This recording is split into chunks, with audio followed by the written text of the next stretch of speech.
mpendwa ilivyotubeba.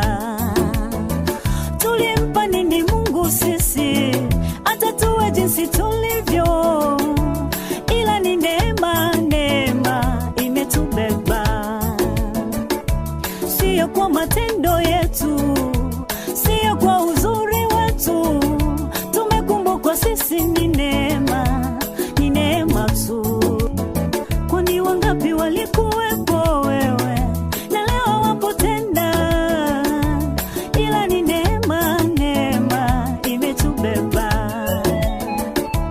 Tuitunze neema, tuiheshimu neema. Ni kweli tumepewa neema mpendwa, tusicheze neema ya Mungu, neema, neema ya Baba, neema, neema, neema, neema we mpendwa